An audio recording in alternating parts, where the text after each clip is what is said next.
Идеята за фестивала се зароди преди 5 години, когато видяхме, че все повече хора изучават български народни хора и имат нужда от място за изява.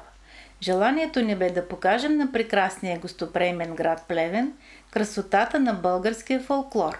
След много безсънни нощи успяхме да създадем фестивал Мизия танцува, който се превърна в празник за града, организиран с много любов, всеотдайност, емоция и топла атмосфера.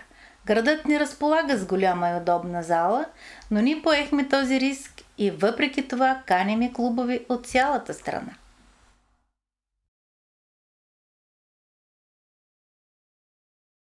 Решихме да променим регламента, за да дадем повече свобода на участниците в избора на репертуара си.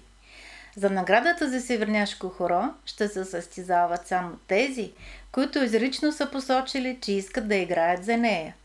То трябва да бъде изпълнено като трето хоро в тяхната програма. Друго различно в регламента е, че ако се съберат повече от 6 колектива с над 41 участници, ще се проведе отделно класиране в категория цялостно представяне. Журито ще бъде в 3-членен състав, който ще обявим в деня на фестивала. Всички са професионалисти в своята област, с дългогодишен опит и заслуги в танцовото изкуство. По време на фестивала всеки член от журито внимателно оценява изпълнението на всеки клуб по 10-бална система, а след представянето на всички групи заедно вземат окончателни решения. Ние като домакини и организатори не се намесваме в решенията на журито. Наградите са парични, предметни, поощрителни, наградите на спонсорите и тази година очакваме да се учреди наградата на община Плевен. Подготовката на една група отнема много време и труд от страна на техните ръководители и самите участници. По време на репетициите ръководителят им ги връща стотици пъти, докато постигнат нужния резултат.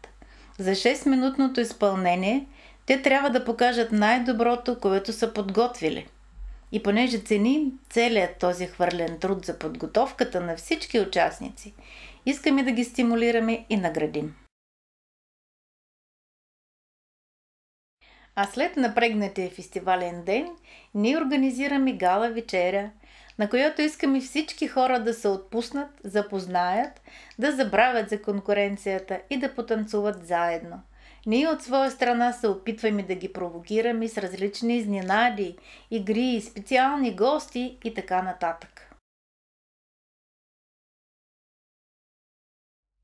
Всяка година се опитваме да изпратим покана на колкото се може повече клубове, но технически е невъзможно да достигнем до всички. Нека всеки клуб, който има желание да участва на нашия фестивал, да се чувства поканен. Единственото, което трябва да направите, е да изпратите онлайн заявка чрез нашия сайт, който виждате изписан на екрана.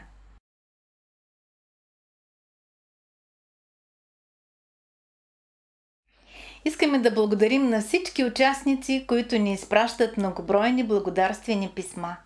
Благодарим за топлите думи, които ни дават сили и осмислят нашия труд.